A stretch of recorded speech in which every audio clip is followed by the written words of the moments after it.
Өзгөчө кырдаалдар министрлигинин гидромет агенттиги билдиргендей 2024 жылдын 17 июлунан 22 июлуна чейин шашылыш билдирүүлөр келип түшкөн.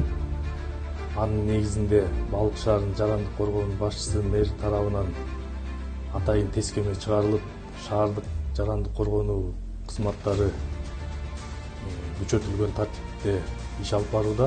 Шаарыбыздын жарандарына айта кетчү нерсебиз ошо эшигинин алдындагы ирригациялык каналдарды, суу өтүүчү каналдарды тазалоо иштери сунушталат. Бишкек балыкчы жолунда таш түшүү коркунучтары дагы эскертүүлөр берилип атат. Ошол себептен жана айдоочуларга 500 метр аралык дистанцияны кармоону сунушталат.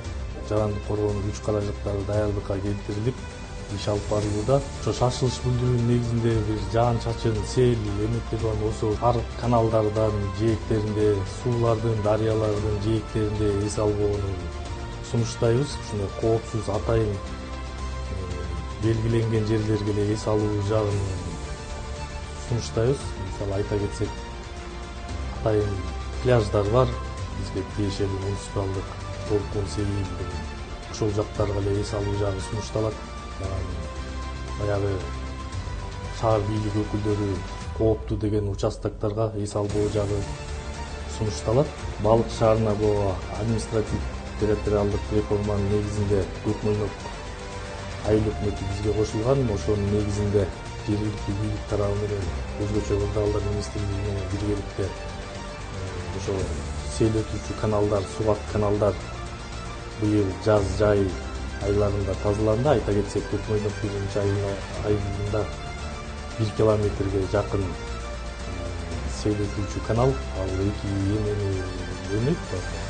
Бирөө сугат ишине алып кетет, экинчиси ошо сел өтүүчү канал сыяктуу болуп эсептелип, ошо канал 1 километри тазаланды. Андан тышкары Ак Өлөң айыл өкмөтүндө дагы 1 километрге жакын арык каналдар тазаланды.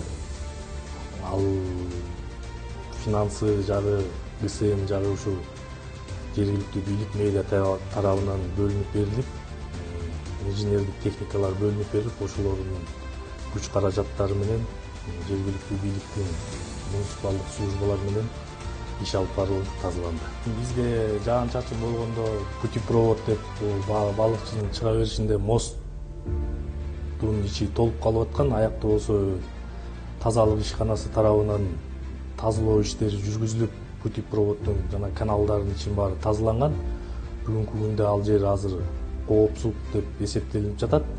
Бирок ага карабастан шаардык жарандык коргонуу кызматтары кандайдыр бир өзгөчө кырдаалдар катталса, кесепеттерин жоюуга даяр.